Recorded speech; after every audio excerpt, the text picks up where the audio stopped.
శ్రీ గురుభ్యో నమః. శ్రీ మహాగణపతే నమః. రాబోతున్నటువంటి అక్టోబర్ 18వ తారీఖున ఈ యొక్క గురువు అతిచార స్థితిలోకి వెళ్తున్నాడు. గురువు అతిచార స్థితి అంటే ఆల్రెడీ గురువు అతిచార స్థితిలోనే ఉన్నాడు. ఈ సంవత్సరంలో గురువు అతిచార స్థితి అంటే 0.04 నుంచి 0.08 డిగ్రీస్ అండ్ అబోవ్ మారుతున్నాడు అన్నమాట. దాని ద్వారా రాబోతున్నటువంటి 8 సంవత్సరాలు కూడా వచ్చేటప్పటికీ గురువు ఒక రాశిలో ఉండడు. ముందుకు వెళ్తూ మళ్ళీ వెనక్కి తిరిగి మళ్ళీ రెట్రోగ్రేడ్ మూవ్మెంట్లో అంటే తిరోగమన స్థితిలో మళ్ళీ వెనక్కి తిరిగి వస్తాడు. ఈ విధంగా గురువు రాబోతున్నటువంటి 8 సంవత్సరాలు ఉంటాడు. అందుకనే మనకు ఈ యొక్క దుర్భిక్షం అంటే ఎకనామికల్ ఇన్స్టెబిలిటీ అనేది రాబోతున్నటువంటి 8 సంవత్సరాలు ఉంటుంది. ఇది గత వీడియోలో కూడా నేను చెప్పాను. 1938లో ఇలా జరిగిందన్నమాట. అప్పుడు వరల్డ్ వార్ 2లో జరిగింది. 1945కి అయిపోయింది. ఇప్పుడు ఈ సంవత్సరం స్టార్ట్ అయినటువంటి గురువు అత్యాచార స్థితి మళ్ళీ రాబోతున్నటువంటి 8 సంవత్సరాలు అంటే గురువు ఎక్కడికి చేరతాడు అంటే కర్కాటకంలో నీచత్వం పొంది దాని తర్వాత కుంభంలో అంటే గంగా పుష్కరాలతో గంగా పునీతుడు అవుతాడు. అప్పటి వరకు ఇలాగే జరుగుతూ ఉంటుంది. అంటే ఈ ప్రపంచంలో ఎక్కడో చోట ఆర్థికమైనటువంటి ఈతి బాధలు అనేవి ఎక్కువగా ఉంటూ ఉంటాయి. యుద్ధాలు అనేవి వీటితో ఆగవు. యుద్ధం ఆగినా సరే ప్రకృతి వైపరీత్యాలు జరగటం, అదేవిధంగా ఆర్థికమైనటువంటి అస్థిరత్వం ఉంటుంది. అందుకనే గురువు అతిచారంలోకి మారినప్పుడే మీరు చూడండి బంగారం రేటు ఏ విధంగా పెరుగుతున్నదనే చూడవచ్చు. ఈ సంవత్సరం కూడా గురువు ఉచ్చస్థాయిలోకి వెళ్తున్నాడు. గురువు ఉచ్చస్థాయిలోకి వెళ్తే బంగారం ఎంత రేటుకి వెళ్తుందో మనం ఎక్స్పెక్ట్ చేయొచ్చు. అదేవిధంగా నెక్స్ట్ మళ్ళీ వెనక్కి వస్తాడు. గురువు అక్కడే ఉండిపోడు, కర్కాటకంలోనే ఉండడు.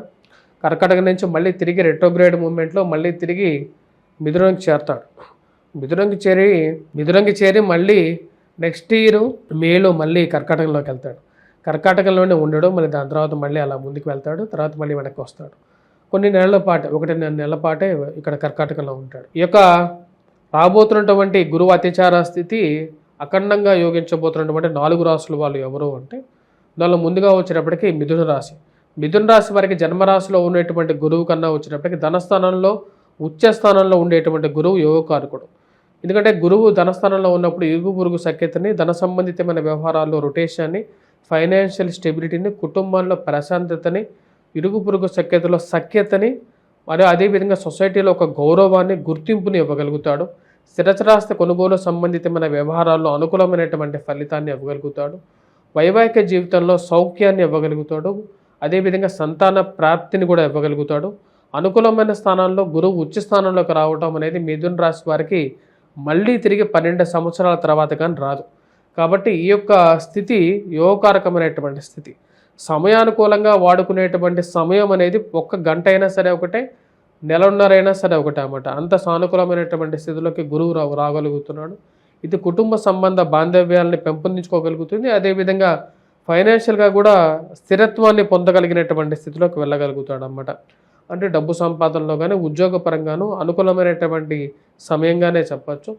ఈ రాశిలో ఉండేటువంటి వారికి మొదటి రాశి మిథున రాశి. మిథున రాశి వారు చాలా సంవత్సరాలుగా ఎన్నో ఈతి బాధలు పడ్డారు అన్నమాట. ఎన్నో కష్టాలు పడ్డారు. ఆ కష్టాల నుంచి ఇప్పుడు ఉపశమనంగా గురువు ఇచ్చేటువంటి ఒక లక్ ఫ్యాక్టర్గానే చెప్పచ్చు. నూతనంగా గృహం కొనుక్కోవాలనుకున్నటువంటి వారికి కూడా అనుకూలమైనటువంటి సమయంగా చెప్పచ్చు. అదేవిధంగా విద్యార్థులు విద్యా సంబంధితమైన విషయాల్లో పనిచేసేటువంటి వారు, గోల్డ్ స్మిత్స్ కానీ లేకుండా ఉంటే చేతి వృత్తుల వారు, గృహాలు కొని అమ్మేటువంటి వారు, కన్స్ట్రక్షన్ రంగంలో ఉండేటువంటి వారికి కూడా చాలా అనుకూలంగా ఉంటుంది. వ్యాపార పరంగా కూడా బాగా సంపాదించడానికి కూడా సానుకూలమైనటువంటి సమయంగా చెప్పచ్చు. 10 రూపాయలు ఇన్వెస్ట్ చేసేసి 100 రూపాయలు సంపాదించగలిగినటువంటి ఒక శక్తి, సామర్థ్యం, అదేవిధంగా ఫైనాన్షియల్గా వడ్డీ వ్యాపారస్తులకు కూడా కలిసి వచ్చేటువంటి ఒక సమయంగానే చెప్పచ్చు. మిథున రాశి వారికి ఓవరాల్గా చాలా మంచి పీరియడ్గానే చెప్పచ్చు అన్నమాట. అయితే మిథున రాశి వారికి ఉండేటువంటి 4 రాశుల్లో వచ్చేటప్పటికి మొదటి రాశి మిథున రాశి వారు. తర్వాత రాశి వచ్చేటప్పటికి 2వ రాశి వచ్చేటప్పటికి మనం గమనించినట్లయితే కన్యా రాశి వారు. కన్యా రాశి వారికి రాజ్యస్థానంలో ఉన్నటువంటి గురువు ఎప్పటికీ యోగించడం. ఇప్పుడు కన్యా రాశి వారికి వచ్చేటప్పటికి రాజ్యస్థానంలోంచి ఎప్పుడైతే గురువు లాభస్థానంలోకి ఉచ్చ స్థానంలోకి రాబోతున్నాడో ఇది యోగకారకమైనటువంటి ఫలితాన్ని ఇవ్వగలుగుతుంది. ఫ్రెండ్స్ అండ్ రిలేటివ్స్తో సఖ్యత పొందగలుగుతారు. వారి ద్వారా వ్యాపార అభివృద్ధి, ఉద్యోగపరమైనటువంటి అభివృద్ధి పొందగలుగుతారు. 10 రూపాయలు సంపాదించుకోగలుగుతారు. చాలా రోజుల తర్వాత ఒక మంచి సానుకూలమైనటువంటి ఫలితాలు చెప్పచ్చు. ఉద్యోగపరంగా మార్పు చేర్పులు, ఉద్యోగపరంగా అభివృద్ధి కూడా పొందగలుగుతారు. విద్యార్థులు, విద్యా సంస్థల్లో పనిచేస్తున్నటువంటి వారు, వ్యాపారస్తులు, బంగారం వ్యాపారం చేసేటువంటి వారు, చేతి వృత్తులు పనిచేసేటువంటి వారు, టీచర్స్, అదేవిధంగా స్కూల్ సంబంధితమైనటువంటి వ్యాపారాలు చేసేటువంటి వారు, స్కూల్ మేనేజ్మెంట్స్ కానీ వీరికి అనుకూలమైనటువంటి ఫలితాలు పొందగలుగుతారు. ఒక మంచి సానుకూలమైనటువంటి ఫలితాలు పొందగలుగుతారు. అదేవిధంగా రియల్ ఎస్టేట్ సంబంధితమైనటువంటి వ్యవహారాల్లో హౌస్ కన్స్ట్రక్షన్ చేసి పెట్టి అమ్మేటువంటి వారికి కూడా సానుకూలమైనటువంటి ఫలితాలు పొందగలుగుతారు. అనుకూలమైనటువంటి స్థానంలో అత్యధికమైనటువంటి బిందువులతో ఉన్నటువంటి గురువు యోగకారకమైనటువంటి ఫలితాలు ఇవ్వగలుగుతారు. ఎవరైతే వివాహపరంగా కొన్ని కష్ట నష్టాలు ఎదుర్కొంటున్నారో, ఎందుకంటే కన్యారాశి వారికి సప్తమంలో సంచారం చేస్తున్నటువంటి శని యోగకారకమైనటువంటి స్థితిలో లేడు. వారికి కొంచెం సానుకూలమైనటువంటి అంటే వైవాహిక జీవితంలో కొంచెం ప్రశాంతతను ఇవ్వగలుగుతుంది. పునర్వివాహ ప్రయత్న సంబంధితమైన విషయాల్లో కూడా సానుకూలమైనటువంటి ఫలితాన్ని అనేది ఇవ్వగలుగుతాడు అన్నమాట. గురువు అత్యధికమైనటువంటి బిందువులతో యోగకారకమైనటువంటి ఫలితాలతో సానుకూలమైనటువంటి స్థితిలో ఉన్నాడు. వ్యాపార పరంగా కూడా 10 రూపాయలు సంపాదించుకోగలుగుతారు. హౌసింగ్ కన్స్ట్రక్షన్ చేసుకోవడానికి, అదేవిధంగా నూతన గృహ కొనుగోలు, వాహన కొనుగోలు సంబంధితమైన విషయాల్లోనూ సానుకూలంగా ఉంటుంది. వయోవృద్ధులకి ఆరోగ్యపరంగా హెల్త్ రికవరీ అనేది పొందగలుగుతారు. మానసికమైనటువంటి స్థిరత్వాన్ని పొందగలుగుతారు. ఇక రాశిలో ఉండేటువంటి వారు ఏవైతే కష్టసాధ్యమైనటువంటి నిర్ణయాలు తీసుకోవాలనుకుంటారో ఆ యొక్క నిర్ణయాల్ని సమయానుకూలంగా నిర్ణయాలు తీసుకోగలుగుతారు. ఇది ఒక చాలా మంచి సమయంగా కూడా గోచరిస్తూ ఉన్నది. ఎందుకంటే గురువు అత్యధికమైనటువంటి బిందువులతో లాభస్థానంలోకి వచ్చాడు. ఇది సమయాన్ని పాజిటివ్గా యూటిలైజ్ చేసుకున్నట్లయితే ఈ కన్యారాశి వారికి కూడా సానుకూలమైనటువంటి ఫలితాలు పొందగలుగుతారు. తదుపరి మకర రాశి వారికి షష్టమంలో ఉండేటువంటి గురువు కన్నా సప్తమంలోకి వచ్చినప్పుడు 180 డిగ్రీలు, కరెక్ట్గా చెప్పాలంటే 180 డిగ్రీల్లోకి వచ్చేటప్పటికి గురువు వచ్చాడు. అదేవిధంగా గురువు యొక్క పూర్ణ దృష్టి 180 డిగ్రీల్లో సప్తమ దృష్టి యోగకారకమైనటువంటి ఫలితాలు పొందగలుగుతారు. వైవాహిక జీవితంలో సానుకూలమైనటువంటి ప్రశాంతమైనటువంటి జీవితాన్ని పొందగలుగుతారు. వివాహ ప్రయత్న సంబంధితమైన విషయాల్లో, పునర్వివాహ ప్రయత్న సంబంధితమైన విషయాలకి సానుకూలమైనటువంటి ఫలితాలు పొందగలుగుతారు. ఈ రాశిలో ఉండేటువంటి వారికి పూర్తిగా ఆరోగ్యపరంగా రికవరీ అనేది ఉంటుంది.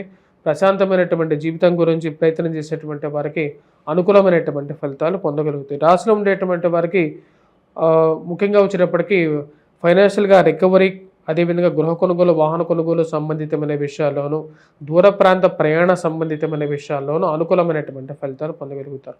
విదేశీయాన ప్రయత్న సంబంధితమైన విషయాల్లో లాభదాయకంగా ఉంటుంది. రావాల్సినటువంటి స్థిరచరాస్తులు ఏవైతే ఉన్నాయో, చేతికి అందాల్సినటువంటి స్థిరచరాస్తుల గురించి ఏవైతే ప్రయత్నం చేస్తున్నారో అవి సమయానుకూలంగా కూడా పొందడం అనేది జరుగుతుంది. ఈ రాశిలో ఉండేటువంటి వారికి అనుకూలమైనటువంటి ఫలితాలుగానే గోచరిస్తూ ఉన్నారు.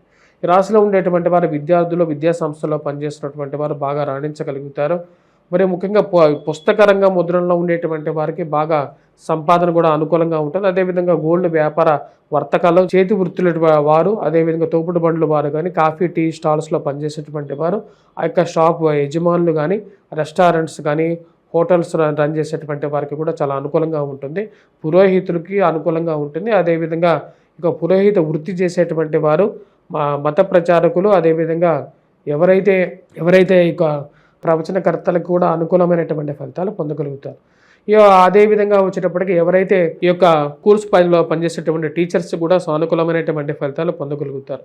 ఓవరాల్గా ఈ యొక్క మకర రాశిలో ఉండేటువంటి వారికి గురువు పూర్ణ దృష్టి అనేది యోగాన్ని ఇస్తుంది. వివాహ ప్రయత్నాలు, పునర్వివాహ ప్రయత్నాలు చేసుకోవడానికి కూడా ఇది ఒక మంచి సానుకూలమైనటువంటి ఫలితంగా చెప్పచ్చు అన్నమాట. అది మంచి సానుకూలమైనటువంటి స్థితిగా చెప్పచ్చు. 4వ రాశి వచ్చేటప్పటికి వృశ్చిక రాశి. యాక్చువల్గా వృశ్చిక రాశి వారికి 3rd ర్యాంకింగ్ కూడా ఇవ్వచ్చు. ఎందుకంటే భాగ్యస్థానంలో గురుగ్రహ సంచారం జరుగుతుంది. అష్టమంలో గురుగ్రహ సంచారం నుంచి భాగ్యస్థానంలో గురువు మారినప్పుడు ఇది యోగకారకమైనటువంటి ఫలితాన్ని ఇవ్వగలుగుతుంది. ముఖ్యంగా ఆరోగ్యపరంగా వయోవృద్ధులకి ఆరోగ్యపరంగా అనుకూలంగా ఉంటుంది.